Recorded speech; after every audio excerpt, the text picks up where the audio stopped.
Meet के बड़े बड़े लाइसेंस दिए आपने, बड़ी बड़ी फैक्ट्रियां चल रही हैं, तो उनको नहीं बंद करोगे? ये जो गरीबों का कुचलने का इंतजाम सरकार कर रही है, इसका खामियाजा जैसे अयोध्या में भुगतना पड़ा। और ये लखनऊ है, लखनऊ में अगर ये जुल्म करोगे तो लखनऊ से जो हवा चलेगी पूरे प्रदेश में जाएगी। 27 में सूर समेत आपको वापस देगी। उत्तर प्रदेश के भारतीय जनता पार्टी के लोग मेरी बात को कान खोलकर सुन लें। जिस तरह से ये चीजें चल रही है, चाहे कांवड़ यात्रा हो उसको लेकर के, तो वहाँ पर एक बड़ा अहम सवाल है। जब भारतीय जनता पार्टी के नेताओं से ये बात पूछी गई कि विपक्ष इसको लेकर के सवाल उठा रहा है, तो उनका कहना है कि उन्हें इस नाम लिखने से समस्या नहीं है, बल्कि विपक्ष को कांवड़ से ही समस्या है। विपक्ष चाहता है कि कांवड़ यात्रा ही बंद हो जाए। सरकार आपकी कौन बंद करा देगा और क्यों बंद करा देगा? हर धर्म का सम्मान होना चाहिए। लेकिन सवाल ये है, उनके सहयोगी भी जेडीयू के लोग, आरएलडी के लोग, वो भी सवाल कर रहे हैं, खड़े कर रहे हैं। इसका जवाब कौन देगा? न्याय पसंद हर व्यक्ति गलत का विरोध करेगा, और अगर नहीं विरोध करता तो जनता उसके चरित्र को पहचान जाएगी। तो अगर आप कुछ गलत करोगे और इस वजह से कि कोई नाराज ना, हम चुप रह जाए, तो हमसे तो नहीं होगा भाई। अगर आप जाति धर्म के आधार पर कुछ भी गलत करोगे तो फिर सवाल बनेगा। आपने अभी मांस की दुकानें बंद करा दी, बहुत अच्छी बात है, आपने करा दी। लेकिन जिन लोगों को रोजगार है, आपने लाइसेंस दिए, उनके परिवारों को क्या होगा? वो परिवार कहां जाएंगे? इस पे क्या जवाब है उनके पास? क्या वो उनको इतने दिनों में अपना घर चलाने खर्चा देंगे? उनके बच्चे भूखे मरेंगे?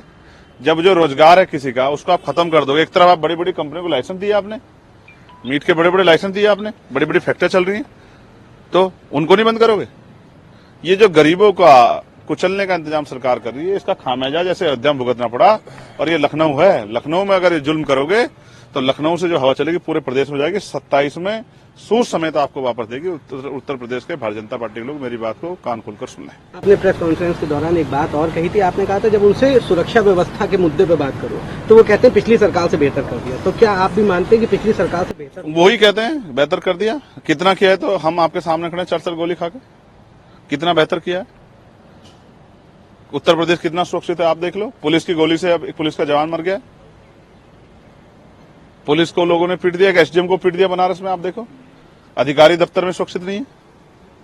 तो कौन से कानून व्यवस्था है? अभी उन्नाव में एक बेटी के साथ जो घटना हुई, इसका जवाब कौन देगा? हाथरस में जो ये इतने लोग मर गए, इसका जवाब कौन देगा? कौन सी कानून व्यवस्था आपके यहाँ है?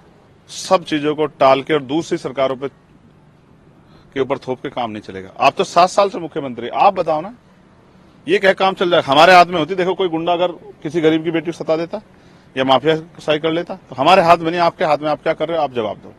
ये कह के जैसे दिल्ली वाले नेहरू जी पे छोड़ देते और इधर वाले अगर किसी और पे छोड़ देंगे तो ऐसे नहीं चलेगा, जवाब देना पड़ेगा। क्या लगता है आपको 2027 का ये जो आने वाला चुनाव है, ये क्या धर्म के ही मुद्दे पर चुनाव होगा? देखिए, मैं फिर कहता हूँ, मैं वैज्ञानिक दृष्टिकोण को मानने वाला व्यक्ति हूँ। धर्म के मुद्दे को जब आप ले आओगे तो बुनियादी मुद्दे चले जाएंगे। आप मुझे बताओ, क्या नौजवान सुसाइड नहीं कर रहा?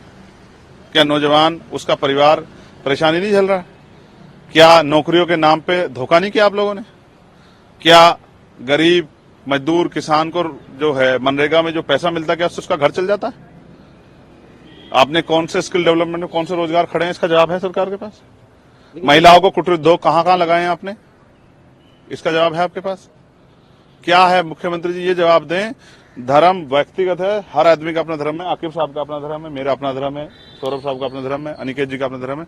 धर्म एक व्यक्तिगत इशू है, व्यक्तिगत विषय।